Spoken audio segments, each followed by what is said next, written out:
પરેશભાઈ છે. અહીંયા નસવાડી તાલુકાના બગડિયા ગામમાં શિક્ષક તરીકે ફરજ બજાવું છું અને હું ખેડા જિલ્લાનો વતની છું.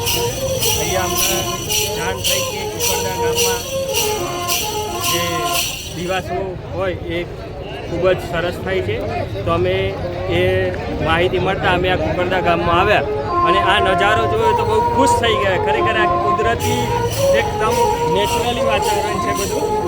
અને અહીંયાનો જે ડ્રેસ કોડ છે એ પણ બહુ સુપર લાગ્યો. બધાને બહુ સરસ મજા આવી.